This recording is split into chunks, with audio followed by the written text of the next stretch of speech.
नमस्कार, मैं सिया मेहता। आप देख रहे हैं भारत समाचार एक्सप्रेस। अब पेश है आज की प्रमुख खबरें। प्रधानमंत्री जन दिवस पर स्वस्थ नारी सशक्त परिवार अभियान का शुभारंभ।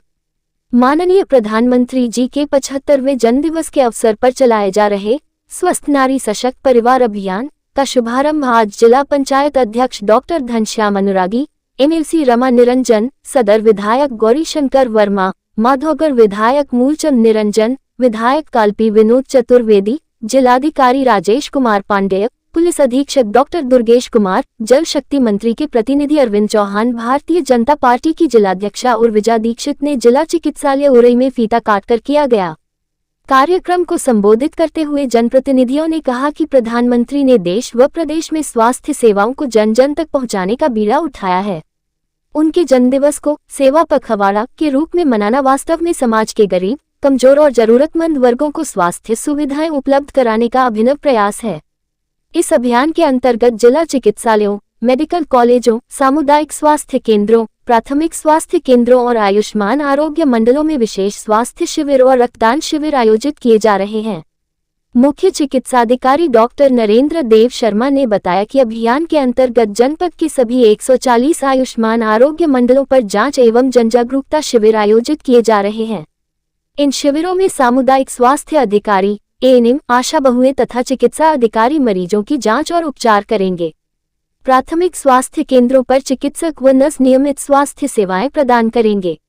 जिला अस्पताल उरई में आयोजित शिविर में 275 मरीजों की जांच हुई, जिनमें 252 महिला मरीज शामिल रहीं। यहां ब्लड डोनेशन शिविर का भी आयोजन किया गया, जिसमें युवाओं ने बढ़ चढ़कर हिस्सा लिया। सामुदायिक स्वास्थ्य केंद्र जालौन में भी निःशुल्क शिविर आयोजित हुआ, जिसमें लगभग 900 मरीजों ने पंजीकरण कराया। इसी प्रकार कोंच में हुए शिविर में 475 महिलाओं का उपचार किया गया। अभियान की सफलता सुनिश्चित करने हेतु ब्लॉक स्तर पर ई समितियां गठित कर नोडल अधिकारी नामित किए गए हैं। जनप्रतिनिधियों और अधिकारियों ने संयुक्त रूप से शिविर का अवलोकन किया तथा मरीजों को दी जा रही सुविधाओं की जानकारी ली। इस देश को राष्ट्र निर्माण के लिए भारत को विश्व में लोकप्रिय विकसित करने के लिए जो संकल्प लिया है, आज ऐसे देश के यशस्वी प्रधानमंत्री आदरणीय नरेंद्र मोदी का 75वां जन्म दिवस है। इस जन्म दिवस के अवसर पर हमारे बीच इस कार्यक्रम के मुख्य हमारे विधान परिषद के सदस्य, भारतीय जनता पार्टी के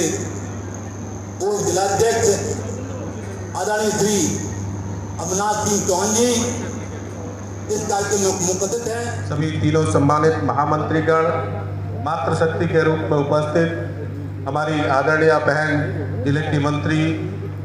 और यहाँ पर उपस्थित भारतीय जनता पार्टी के सभी वरिष्ठ नेतागण, कल की भारतीय जनता पार्टी देश, राष्ट्र और समाज के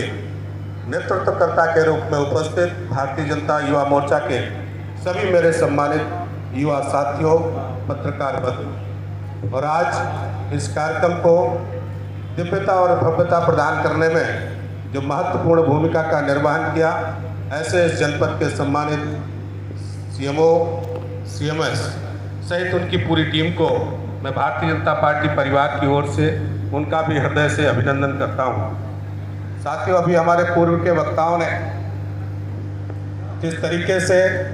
मोदी जी के कृतित्व और व्यक्तित्व से आपको रूबरू कराने का काम किया, मैं अपने आप को उनके साथ जोड़ता हुआ केवल इतना ही कह सकता हूँ कि कालांतर के भारत के स्वरूप को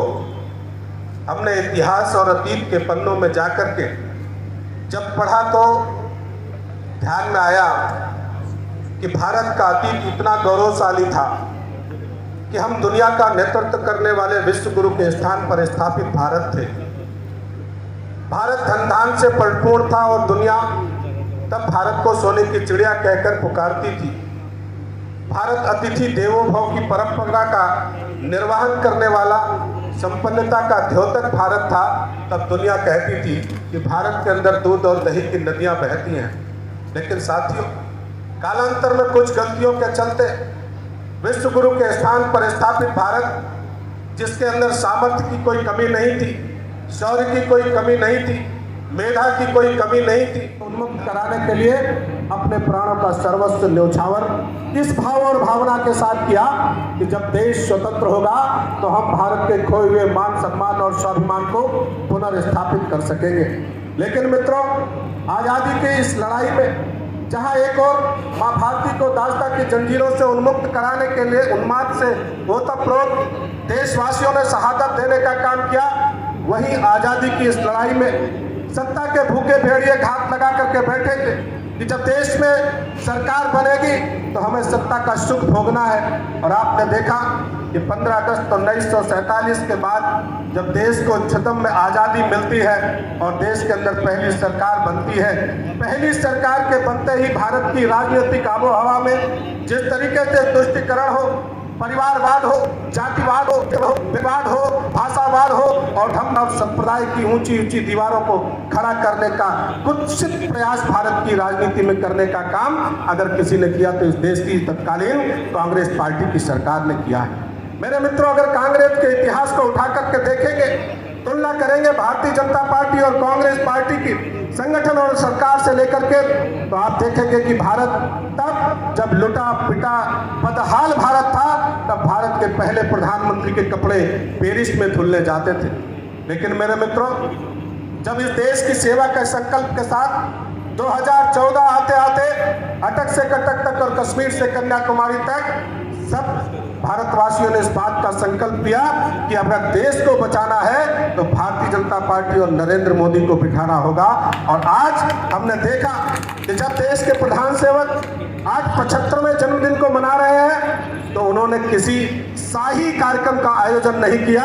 लेकिन मेरे मित्रों, आज वर्तमान में कांग्रेस भारत की जनता ने दिया कि इस देश के अंदर 2 निशान, 2 प्रधान और 2 संविधान की जो दोहरी व्यवस्था थी, जो छद्म में आजादी हमको 15 अगस्त 1947 को मिली थी, उस आजादी को पूर्ण आजादी के रूप में बदलने का काम करेंगे, धारा 370 को समाप्त करने का काम करेंगे। मेरे मित्रों, जब लोकसभा और राज्यसभा में आपने इतना सामर्थ्य दिया तो देश सहित पूरी दुनिया ने देखा कि जिस 370 को छूने पर खून की नदियां बहने का यह चेतावनी दी जाती थी, लेकिन 5 अगस्त 2019 का दिन इतिहास के स्वर्णिम अक्षरों में लिखा गया कि देश के यशस्वी प्रधानमंत्री नरेंद्र भाई मोदी के नेतृत्व में चुटकी बजा करके 370 को समाप्त करने वाली अगर कोई सरकार है तो भारतीय जनता पार्टी और नरेंद्र मोदी की टीम लगी थी, नीरज दुबे जी, अग्निवेश जी इसको कोऑर्डिनेट कर रहे थे। उसमें भी लगभग जो लक्ष्य इनका था कि 75 लोग कम से कम संकल्प लेंगे और ब्लड डोनेशन करेंगे। लगभग मुझे बताया गया कि 15 डोनेशन हो चुके हैं और 75 ये लोग करा लेंगे इसको। तो मैं इस कार्यक्रम में उपस्थित माननीय सदर विधायक गौरीशंकर जी का हार्दिक धन्यवाद करता हूँ कि उन्होंने भी यहाँ पे आके कार्यक्रम की गरिमा बढ़ाई और हमारा उत्साहवर्धन किया। माननीय विधायक माधवगढ़ श्री मूलचंद निरंजन जी का मैं हार्दिक धन्यवाद करता हूँ कि उन्होंने भी हमेशा की तरह हमारे सब कार्यक्रम में आकर वो उत्साहवर्धन करते हैं और गरिमा बढ़ाते हैं। हमारे तीनों विधायक गण, मैं उनका भी धन्यवाद करता हूँ।